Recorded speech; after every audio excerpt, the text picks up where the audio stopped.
우리가 대표 작가의 낯선 작품이라고 수업 테마 잡고 있는데 계속 대표 작품을 계속 못 다루고 낯선 작품들만 계속 보고 있잖아, 그지? 그래서 좀 보강을 해달라고 누가 그래서 하고 있는데요. 앞에 거 밀린 건 차근차근 해줄 테니까 여기서부터 들어가자. 윤동주 의혹사입니다. 간단하게 정리했어. 너네들 머릿속에 있어야 되는 거, 요만큼이.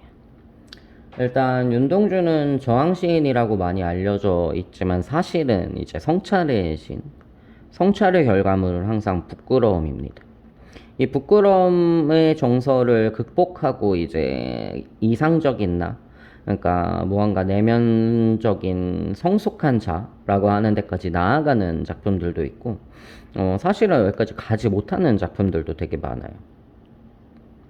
두 번째는 분열된 자아인데, 이게 분열이라고 해서 너네들이 자아 분열이야? 뭐 미쳤어? 이렇게 받아들이는 게 아니라 그냥 이상적으로 내가 바라보는 긍정적인 내 모습과 전혀 그렇지 못한 현실의 초라한 자기 자신의 모습이 나누어지게 된다는 거죠. 뭐 쉽게 설명해 드리면 시험 기간에 열심히 공부해야지라고 생각하는 내 모습과 근데 넷플릭스 한 편만 더 보고 공부해야지라고 하는 그 현실의 자기 자신 모습 있잖아요. 이런 식으로 분열이 이 윤동주 씨에서 가장 되게 두드러지는 특징입니다. 여기도 마찬가지여서 이 분열, 자아 분열의 양상을 이제 극복했어라고 하면 화해까지 나아가는 거고요. 그렇지 못하면 이제 여기에서 끝나는 작품들도 있습니다. 세 번째는 희생양 속죄양 모티프인데 뭐냐면 극복 의지를 가졌어. 그래서 내가 의지를 지니고 이제 어떻게 해야 돼? 현실에 적극적으로 대항해야겠죠.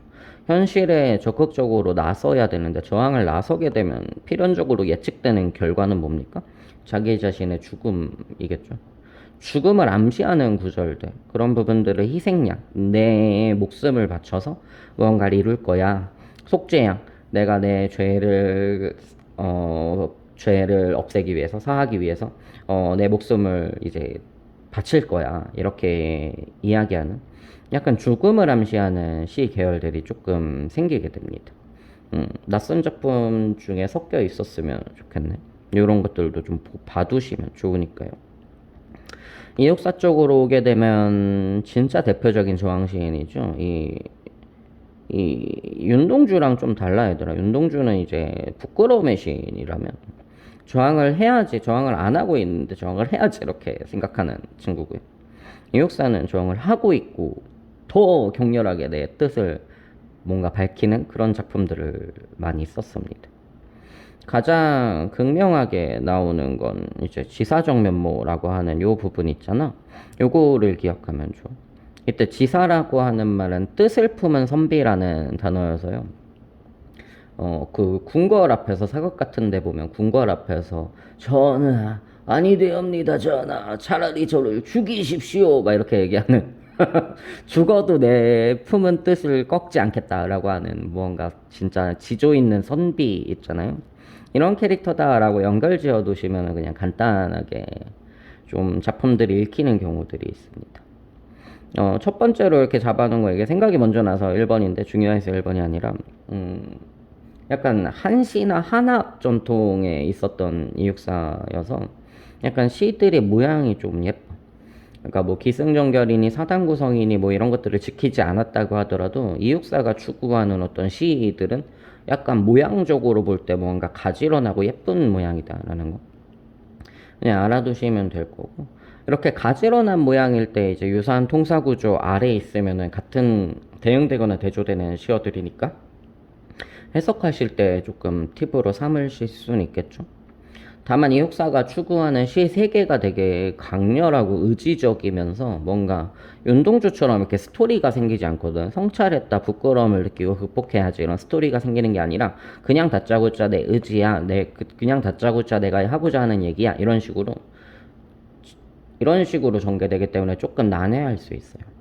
특히 한자어나 상징적 의미, 함축적인 시어들을 굉장히 많이 활용하기 때문에 낯선 작품들을 조금 읽어보시고 작품들을 아는 게 조금 많아야지 좀 이육사에 좀 적응하시기가 쉬울 거고요. 오히려 윤동주보다는 이육사 씨가 좀 어렵다 이런 느낌을 받으실 겁니다. 구체적인 대표 작품으로 가보죠. 일단 첫 번째로는 윤동주의 자화상 꼽았습니다. 보통 교과서에 되게 많이 실려 있는데 일단 전체 모습을 보시면은 1년부터 6년까지 이렇게 구성되어 있고요. 형식상의 특징부터 먼저 잡자면 이게 산문투라고 하는데 산문적이다라고 하는데 행가리를 따로 안 했어. 그러니까 행을 나누어서 뭐 산모퉁이를 돌아 눈가 외딴 우물을 홀로 찾아가선 가만히 들여다봅니다. 이렇게 행가리를 한 게 아니라 그냥 한 문장이 하나의 줄을 차지하고 있죠. 2연도 마찬가지입니다. 한 문장이 하나의 줄이죠. 그죠? 행가리를 따로 안 했어.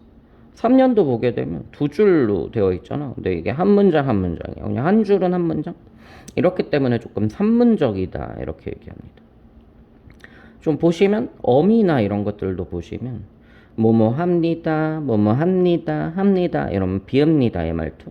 이게 굉장히 고백적이면서 뭔가 구어체, 입말에서 쓰는 말투라고 이야기를 하죠. 전체적인 내용으로 보게 되면 1년에서는 시적 상황, 성찰이죠. 성찰의 내용을 2년에서 3년 1행까지 이렇게 밝히고요. 이 성찰의 내용 때문에 마음의 갈등을 겪는 가운데 부분이 있고 이 내적 갈등이 해소되어서 이 아까 얘기했던 성찰의 장면 이 장면이 약간 마지막 연에서는 변주되면서 나타나게 됩니다. 요런 내용도 요런 구성들이 되어 있구나. 1년부터 같이 좀 천천히 보시죠. 일단 제목은 자신의 얼굴을 그린다라고 했으니까 성찰의 시겠네. 자연스럽고요. 산모퉁이를 돌아 눈가 외딴 우물을 홀로 찾아가서 가만히 들여다봅니다 라고 할 때 윤동주 시 읽을 때 이런 걸 감지하는 게 중요하거든요. 성찰의 제스처. 근데 무언가 들여다본다 라고 했으니까 뭔가 깊이 내면으로 들어가는 거겠죠. 이때 우물이라고 하는 것도 성찰의 매개체라고 필기만 해놨는데 이걸 필기로 받아들이지 마시고요. 우물이 왜 성찰의 매개체야 라고 생각해보면 이 물이 고여 있으니까 여기 들여다보면은 뭐가 자기 자신의 모습이 보이죠. 아 그렇기 때문에 성찰의 매개체구나. 그 주변부까지 좀 이해해 보시면 이 성찰이라고 하는 건 시끄러운 데서 할 수 있습니까? 뭐 야구 경기 보러 가서 갑자기 자아 성찰할 수 있어. 이런 게 아니라고. 주변이 조용해야 돼. 그러니까 산모퉁이를 돌아 외딴 우물을 혼자 찾아가는 거야. 주변에 누가 있으면 방해되잖아, 성찰에. 이렇게 성찰할 수 있는 장소로 깊숙이 들어가서 가만히 담담하고 차분한 태도로 자기 자신을 들여다보는 겁니다. 들여다본 그 결과물이 뭐야? 이렇게 되어 있는 거야. 우물 속에 달이 밝고 구름이 흐리고 하늘이 펼쳐지고 파란 바람이 불고 가을이 있습니다 라고 할 때 이런 자연물들을 다 각자의 의미들을 찾으려고 하지 말고 묶어주면 된다 그랬지, 그지? 얘네들은 다 우물 속에 비친 어떤 모습들인데 긍정적이고 순수하고 아름다운 자연을 의미합니다. 그리고 한 사나이가 있대. 이게 포인트가 뭐냐면 설명했던 것처럼 우물 속에 우리가 무언가 거울을 본다, 자기 자신의 모습을 비춰주는 무언가를 본다라고 할 때 사실은 뭐 이렇게 거울 속을 들여다보면 우리는 뭐부터 봅니까? 자기 모습부터 보죠. 사실은 이게 제일 먼저 보일 거야. 주변에 뭔가 가을이 있고 바람이 불고 뭐 구름이 있고 뭐 달이 있고 뭐 이런 것들보다 내가 먼저 보일 거라고. 근데 윤동주는 지금 서술 순서가 어떻습니까? 자연부터 설명하죠. 그리고 거리를 둔 채로 이 아름다운 자연과 거리를 둔 채로 한 사나이가 있어. 이때 이 사나이에 대한 화자의 인식은 무엇입니까?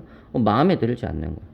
이런 아름다운 자연들이 먼저 눈에 보이는데 이 자연들과 나는 무언가 어울리지 않는, 조화롭지 않은 부정적인 자기 자신의 모습, 초라한 현실적 자아를 나타내는 사나이입니다.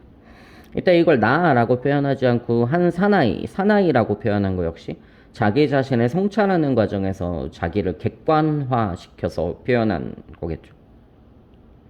왜 부정적으로 보는 거 하니? 부정적으로 본다라고 할 때 이 부정적이라고 하는 확실한 근거가 되는 게 아래쪽에 이어지죠. 이러한 우물 속의 모습이 마음에 들지 않아서 그 사나이의 모습이 마음에 들지 않아서 난 그 사나이가 미워졌대. 나쁜 놈이겠죠? 초라한 현실적자. 돌아가기로 했어. 아, 이건 볼 수가 없다. 보기 싫다. 치워버려라. 이러면서. 근데 다시 돌아가다 생각하니 갑자기 가여워졌대. 얘도 나잖아, 그지? 걔 불쌍해. 그래서 도로 다시 들어가 보니까 사나이는 그대로 있고요.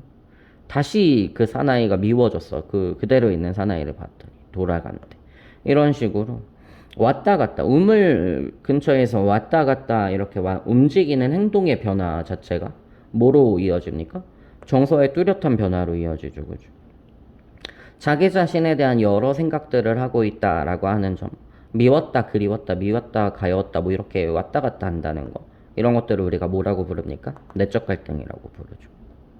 이 내적 갈등의 원인은 뭐야? 이 앞에서 잡았던 것처럼 아름다운 자연과 부조화를 이루는 부정적인 자기 자신의 모습 때문에 갈등하는 겁니다. 오연의 두 번째 행으로 들어가게 되면 좀 결이 달라지는데, 이게 이질적으로 보여야 되거든, 너네들. 돌아가다 생각하니 그 사나이가 그리워진대. 갑자기 이때 앞부분은 밉다, 불쌍하다, 밉다 이렇게 오다가 그리워진다라고 할 때 그리움의 대상은 보통 우리가 좋은 놈입니까? 좋은 놈이죠. 그리워하는 대상이니까 그 사나이, 이때의 그 사나이는 긍정적인 나인 거야. 이때 좀 더 힌트를 붙여보자면, 맨 아래 6년에 보면 추억처럼 사나이라고 할 때 추억처럼이란 키워드가 또 달라붙거든요. 연결 지어보면 이 그리워지는 그 사나이는 과거에 무언가 긍정적인 면을 갖고 있었던 나 자신의 모습이라는 거죠. 이런 그리움을 느끼면서 6년, 이 내적 갈등이 해소되는 부분입니다. 보시면은요, 이제 이연의 형태와 굉장히 똑같은데요. 다른 게 뭐냐면 추가된 게 요만큼이 추가된 거예요. 그래서 여기를 뭐라고 부르냐면 이연의 반복이다. 그러면서 변주다. 이렇게 얘기합니다. 약간의 변화를 주었다는 거죠. 아름다운 자연은 그대로 있고요. 그 속에 추억처럼 아까 얘기했던 것처럼 내가 그리움을 느낄 수 있는 순수했던 과거의 그 자연과 조화를 이루던 무언가 이상적인 모습을 갖추었던 과거의 자기 자신의 모습을 떠올림으로써 자연과 부조화 때문에 겪는 내적 갈등이라고 하는 걸 마지막 6년에서 어떻게 하고 있는 겁니까? 해소하고 있는 겁니다. 이러한 구도로 쓰여진 작품이구나. 전체로 보시면은 윤동주가 항상 이야기하는 성찰, 그 다음에 부끄러움, 분열된 자, 그리고 그 자아 간의 내적 갈등과 화해까지 윤동주 씨의 거의 전형적인 어떤 모습을 보여주고 있는 작품이기 때문에 대표작으로 꼽히면서 기본적으로 1학년 단계에서 좀 기본 작품이다라고 다루어지는 것 같아요. 핵심 정리 좀 보시면 자유시, 서정시, 성찰적이다, 고백적이다, 뭐 다시는 말이죠. 애증은 사랑과 미움입니다. 구어체다라고 할 때 비읍니다 얘기하는 거고요. 산문적 표현이다는 행가리가 안 된 문장이다. 시상전개에 따라 화자의 심리가 분명하게 보인다. 역시 그냥 그 가운데 부분 얘기니까. 부끄러움과 성찰에 대한 윤동주 씨의 특징이 잘 드러난다. 뭐 뻔한 얘기죠. 시의 구조 다시 한 번만 정리해보면, 우물을 들여다보면서 부조화, 초라한 현실적 자를 인지하면서 내적 갈등을 겪게 됩니다. 내적 갈등을 겪기 때문에 돌아갔다 다시 돌아오기를 우물 앞을 왔다 갔다 하는 그 행동이 드러나는 거겠죠. 이러다 갑자기 순수했던 과거의 모습을 떠올리게 되면서 이 모습을 추구해야지, 지향해야지 라고 결심하면서 갈등이 해소된다. 뭐 요 정도의 이야기구나 라고 접수하시면 됩니다. 두 번째로는 윤동주의 대표 작품 쉽게 쓰여진 시입니다. 전체를 보시면 좀 시가 예뻐, 그치? 두 줄씩 이렇게 돼 있어. 근데 쭉 내려가다 보면 여기 세 줄이거든. 이게 뭐야? 여기가 중요하다는 거야. 뭘 중요한 건데 이게 작품의 제목이잖아요. 쉽게 쓰여진 시. 여기에 대해서 내 생각은 뭐다? 부끄럽다. 윤동주가 강조하고 싶었던 겁니다. 그리고 쭉쭉 두 줄 다시 이어지죠. 좀 전체적으로 봤을 때 앞부분은 굉장히 디테일하게 나오는데 이제 가운데 부분이나 뒷부분으로 나오게 되면 좀 시어들이 추상적이고 상징적인 시어들이 쓰여 있죠. 좀 더 특이한 걸 보시면 여기 구절이 똑같아. 그치? 1년이라. 순서만 다릅니다. 이렇게 순서를 바꾼 이유에 대해서는 이제 하나하나씩 보면서 설명해 줄게. 1년부터 가시죠. 창밖에는 밤비가 속살거려 육첩방은 남의 나라라고 할 때 현실인식입니다. 부정적인 현실인식. 창밖에는 밤이야 비가 내려 육첩방이란 장소에 내가 있어. 이건 6개의 다다미가 깔린 방이어서 일본식 방을 이야기합니다. 지금 일본 유학 와 있는 상황이네. 이때 좀 더 재밌는 건 창밖에서 방 안으로 들어온다는 거죠. 이건 뭐야? 외부에서 내면으로 성찰을 하러 들어오는 사인입니다. 방향성입니다. 그래서 봤더니 뭐야? 시인이란 슬픈 천명인 줄 알면서도 한 줄 시를 적어볼까? 일단 시인 자기 자신이죠. 천명이라고 생각하는 거야. 나는 시를 쓰기 위해서 태어난 천상 시인인 거야. 근데 슬픈이라는 말을 왜 붙였어? 시 쓰기가 싫은 거야. 이렇게 해석하시면 안 되겠죠.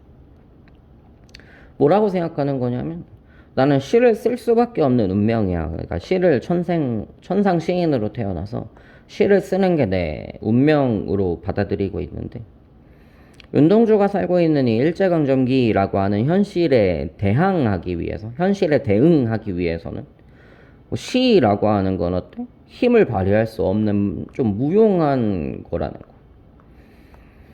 시라고 하는 건 현실의 힘을 발휘할 수 없는 건데 나는 현재 시인으로 태어나서 시를 쓸 수밖에 없잖아. 그렇기 때문에 이 운명은, 이 천명은, 시인이라는 직업은 괴로운 거고 슬픈 겁니다. 이런 걸 인지하면서도 뭐라고? 한 줄 시를 적어볼까? 이렇게 성찰의 사인으로 무언가 써본다, 들여다본다, 밖에서 안으로 들어온다, 깊숙이 무언가 들어간다. 이런 것들이 모두 윤동주한테는 성찰의 사인이라는 거야.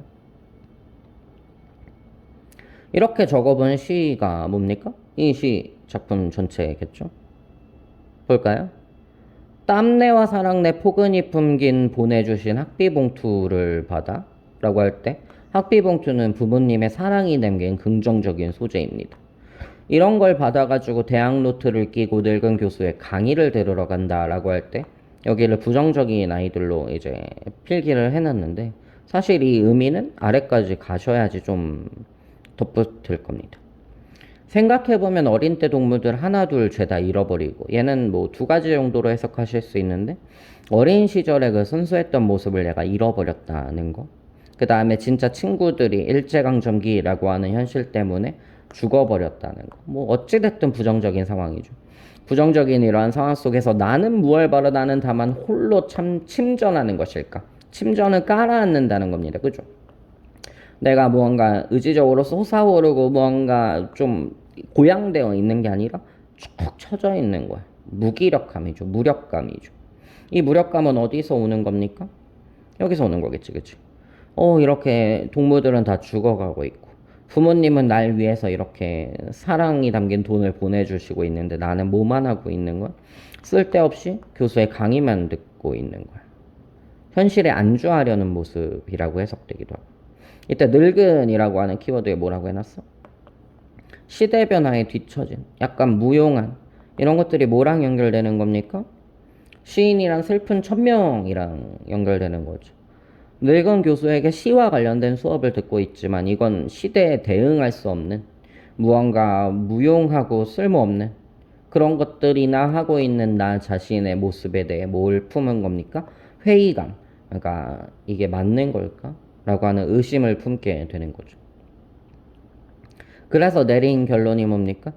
인생은 살기 어렵다는데 시가 이렇게 쉽게 쓰여지는 거죠. 쉽게 쓰여진 시죠. 부끄러운 일이다. 성찰의 결과로 뭐가 나오는 겁니까? 부끄러움의 정서가 나오는 겁니다. 나는 그냥 시를 쓰고 싶은데 현실이라고 하는 건 시나 쓰고 앉아있을 수 없게 만드는 거죠.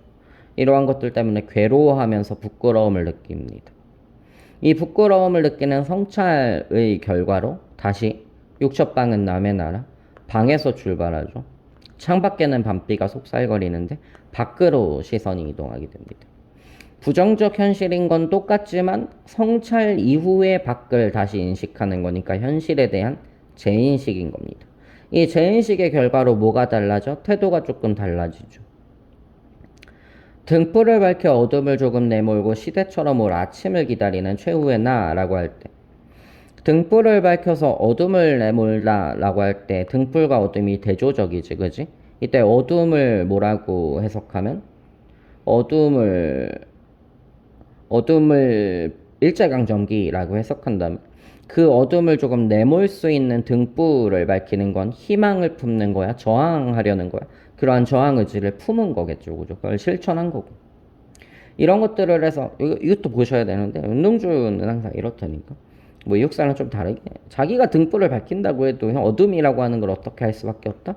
조금 내몰 수밖에 없는 거야. 일제가 광복이 올 거야 이게 아니라 내가 이런 걸 해도 그냥 조금 내몰 수 있게 되겠지. 그러지만 등불을 밝혀야지라고 결심하는 게 운동주니까. 아래줄 보시면 시대처럼 올 아침을 좀 어둠이랑 대조되죠, 그죠? 그러니까 운동주가 소망하는 시대, 광복이 오는 조국이라고 했을 때 이게 시대처럼 시간의 흐름, 시대라고 하는 건 당연하게 오겠죠. 아침 역시 밤이 지나면 자연스럽게 오게 됩니다. 당연하게 자연스럽게 반드시 오게 될 소망하는 시대 광복을 기다리는 최후의 나라고 할 때 마지막 남은 나 자신이니까 성숙한 내면적자 혹은 이상적자라고 말할 수 있을 겁니다. 이러한 최후의 나아가 현재 저항하지 못하고 일제에 대응하지 못하고 심한 쓰고 앉아서 부끄러움을 느끼는 현실의 나에게 작은 손을 내밀어서 눈물과 위안, 나 현재는 이렇지만 이렇게 될 거야 라고 하는 이상적인 모습이 나에게 화해를 청하는 거죠. 이렇게 위안으로 잡는 최초의 악수, 화해한다는 뜻입니다. 이상적인 자아가, 내면적 자아가 현실적 자아에게 손을 내밀어서 둘이 화해하게 됐구나. 이 화해의 의미는 무엇입니까? 이렇게 될 것이다 라고 하는 강한 결심이자 의지이자 내면의 안정, 뭐 이렇게 결심하면서 내면의 안정을 찾은 거겠죠. 윤동주 씨의 전형적인 특징들을 진짜 잘 보여주는 고이에서의 대표작입니다. 거의 모든 문학 교과서에 들어가 있으니까요. 좀 잘 공부해 보시면 좋을 것 같고. 핵심 정리 보시면 크게 뭐 어렵지는 않습니다. 이해와 감상까지 잘 읽어보시고 윤동주는 여기까지. 이육사로 가보실까요? 이육사의 두 작품 절정이랑 교목 가볼 건데 아까 앞에서 이야기했던 것처럼 이육사의 시는 어떻습니까? 모양이 되게 예쁩니다. 딱 두 줄 두 줄씩 다 보게 되면 하나의 연이 그냥 한 문장이 얘는 행가리가 돼 있지, 그지? 한 문장 한 문장 한 문장 한 문장 그냥 네 문장짜리.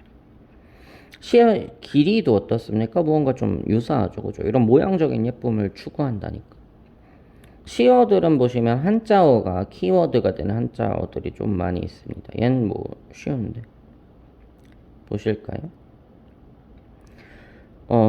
전체적인 시상전개로 보시면 기승전결의 사단 구성, 그 다음에 선경후정, 그러니까 먼저 시적 상황을 제시하고 정서와 태도를 드러내는 전반부와 후반부가 갈라지는 이런 예쁜 모양들을 갖추고 있습니다. 1년부터 보시면 매운 계절에 채찍에 갈겨 마침내 북방으로 휩쓸려 오다라고 할 때 매운 계절이라고 하는 건 이육사는 좀 도식적으로 해석하셔도 돼요. 일제강점기.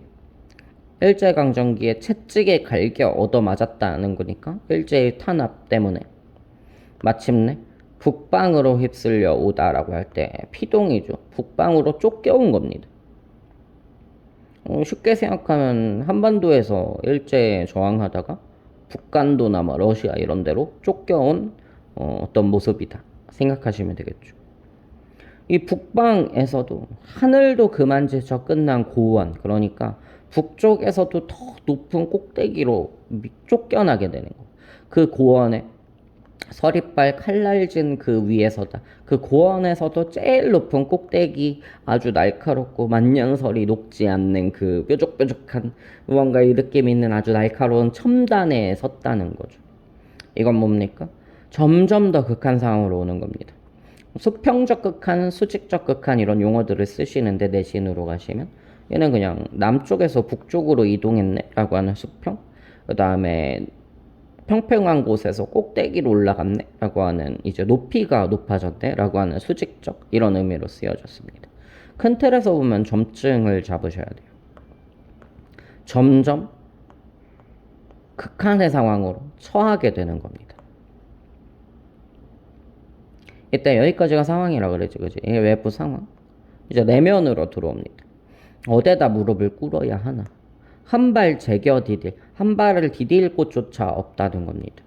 어디 이렇게 발을 편하게 뻗을 장소도 없이 코너에, 그러니까 시 제목 그대로 절정의 하이라이트의 상황에 처해 있는 거죠. 이때 무릎을 꿇는다 라고 하는 동작을 좀 떠올려 보면 의미가 두 가지 방향으로, 하나는 패배를 인정할 수 없는 상황. 패배를 인정할 수 없다는 건 뭔가 일제에 굴복할 수 없잖아, 그지? 패배를 인정할 수도 없고. 뭔가 무릎 꿇을 때 약간 종교적인 모습도 떠올릴 수 있겠죠. 어디다가 의지하거나 구원을 바랄 수도 없는 진짜 극한 상황이라고 인식하는 겁니다. 그래서 현실에 대한 화자의 인식이 드러나 마음속의 내면 상태가 드러나 여기는 심리적 극한이야 이렇게 얘기하는 거죠.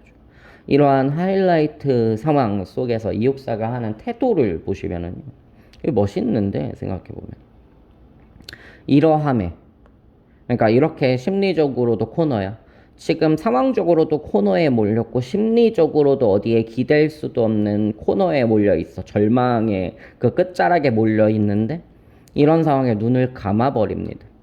이건 뭐야? 외부의 시련과 지금 내 마음의 상태, 이걸 극복하고 견뎌내기 위한 이제 동력이라고 하는 걸 밖에서는 찾을 수 없는 거야. 내가 코너에 몰려 있잖아, 지금. 극한 상황에 처해 있으니까. 밖에서 찾을 수 없으니까 외부의 시련을 견디기 위해서 뭘 하는 거야? 자기 마음속을 들여다보는 겁니다. 그래서 내적 관조라고 달아놨는데 내 마음속을 들여다보는 거죠. 이 마음속을 들여다봤더니 무엇을 발견했어?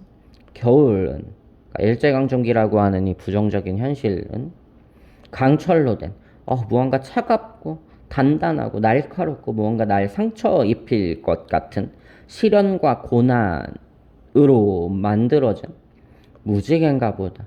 무지개는 뭐야? 희망이고 무언가 황홀한 이미지겠죠. 그죠? 긍정적인 아이겠죠.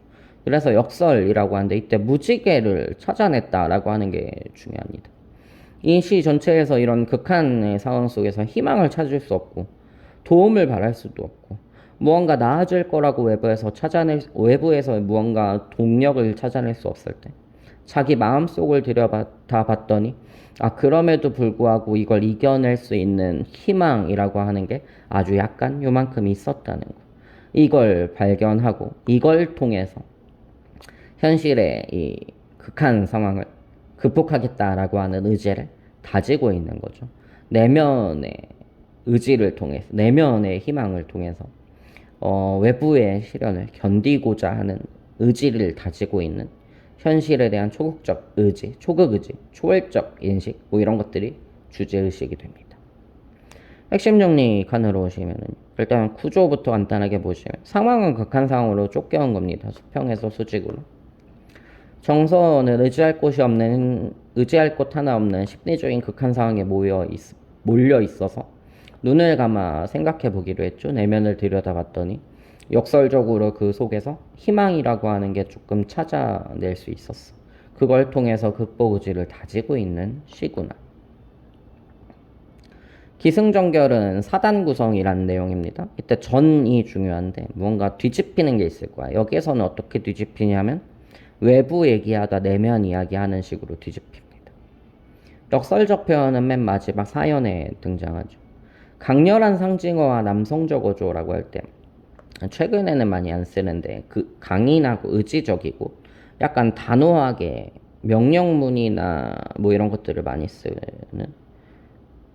이런 어조들, 말투들. 그 다음에 현재형 시제라고 하는 건 보셨는지 모르겠지만 오다, 서다, 없다, 보다 이런 아이들의 모두 시제를 나타내는 서너말 어미가 없죠, 그죠? 현재형 시제를 통해 긴박감, 그러니까 현장감이라고 하는 걸 더하면서 좀 팽팽한 무언가를 보여주려는 좋은 작품. 멋있어. 교목으로 가실까요? 교목도 멋있는데 교목이 진짜 터프해. 이 교목은 이제 관목이랑 반대되는 거여서 관목은 이렇게 아래에서 쪼만쪼만하게 자라는 나무들. 교목은 키가 커가지고 이렇게 삐쭉삐쭉 자라는 아이들입니다. 이육사가 되고자 하는 자기 자신의 이상적인 지향하는 삶의 태도를 가지고 있는 자연물이면서 그냥 이육사가 분신이라고 생각하셔도 무방합니다. 교목이 이육사야. 푸른 하늘에 닿을 듯이 여기 동그라미 삼각형으로 읽으셔야 돼요. 푸른 하늘에 닿을 듯이 서 있어 교목은 그러니까 이상을 추구하면서 그것에 가깝게 서 있는 세월에 불타고라고 할 때 세월은 날 불태우는 존재야. 그러니까 혹독한 현실을 겪고 나서도 우뚝 남아서서 꺾이지 않았다는 거죠. 굳건한 의지를 가지고 서 있는 겁니다. 그러면서 차라리 단호한 느낌을 주는 부사어입니다. 봄도 꽃피지 말아라 라고 할 때 명령형 어미죠. 부정어의 명령문을 통해서 자기 자신의 강한 의지를 아주 의지적으로 드러내고 있어. 이게 반복되거든 얘들아. 미리 보면 마음은 아예 단호한 느낌의 부사어, 뉘우침이 아니라 이것도 명령문으로 이렇게 쓰는 거죠. 마침내 차마 강한 느낌의 부사어, 못해라 부정어를 통해서 명령문을 통해서 뭔 말인지 잘 이렇게 문맥적으로 좀 우리가 일상적으로 쓰는 말이랑 좀 다르지만 뭔가 강한 느낌의 이미지를 주고 있는 겁니다. 해석해 보면 봄도 꽃피지 말아라 라고 할 때 뭐야? 나무 입장에서 봄이나 꽃이나 뭔가 즐길 수 있는 결실을 얻을 수 있는 무언가 행복한 계절일 텐데 그런 것들을 추구하지 않겠다는 거야. 난 그냥 차라리 혹독한 현실을 불타고 우뚝 남아서여서 무언가 소소한 행복이나 삶의 그런 것들을 추구하진 않을 거야. 그럼 어떻게 할 건데? 낡은 검이지. 약간 누추한 겁니다. 남루한 옷차림 같은 거 떠올리시면 돼요. 가난하고 어려운 현실을 살아가더라도 끝없는 꿈길이랄 꿈은 뭡니까? 이육사가 꾸는 꿈? 광복입니다. 이 광복을 생각하며 혼자 설레이는 이 마음은 아예 뉘우침 아니라는 뉘우칠 일을 하지 않겠다는 뜻입니다. 나는 반성할 일을 하지 않겠어. 이때 이육사 입장에서 반성할 일이라고 하는 건 뭡니까? 일제에 굴복하는 거, 저항하지 않는 거, 저항하지 않으면서 현실에서 행복을 추구하는 거, 이런 것들을 아예 하지 않을 거야. 완전 칼같이 이야기하죠. 검은 그림자 쓸쓸하면 이때 검은 그림자도 뭡니까? 그냥 암담한 현실입니다. 이러한 저항하는 삶을 살다 보면 얼마나 외롭겠어, 그죠? 홀로 있을 시간, 혼자 좀 암담한 이 상황을 맞이할 때가 많을 텐데, 그러하더라도 마침내 호수 속 깊이 거꾸러져 라고 할 때 호수 속 약간 물도 죽음의 이미지인데, 나무가 거꾸러졌어, 호수 속으로. 이건 뭐야? 죽는 겁니다. 죽을지라도 라고 하는 말이에요. 죽을지라도 차마 바람도 흔들지 못해라. 바람, 일제의 탄압이겠죠. 혹은 자기 자신 내면에서 솟구치는 유혹 같은 걸일 수도 있습니다. 오늘 조금 쉴까? 오늘 숙제하기 싫은데 좀만 놀까? 뭐 이런 생각들에 절대로 흔들리지 않겠다 라고 하는 단호한 결심을 이렇게 보여주는 거죠. 딱 봐도 뭡니까? 이육사입니다. 이육사의 가장 전형적인 모습, 지사의 이미지를 가장 잘 보여주는 두 작품, 절정과 교목이었습니다. 교목 같은 경우는 이제 부정어로 이렇게 자신의 의지를 드러내는 부분의 해석이 조금 까다롭기 때문에 잘 잡아두시면 도움이 되실 거고요. 객관 정리 확인하시고 이해와 감상도 한번 읽어보시고 공부 마무리하시면 되겠습니다. 여기까지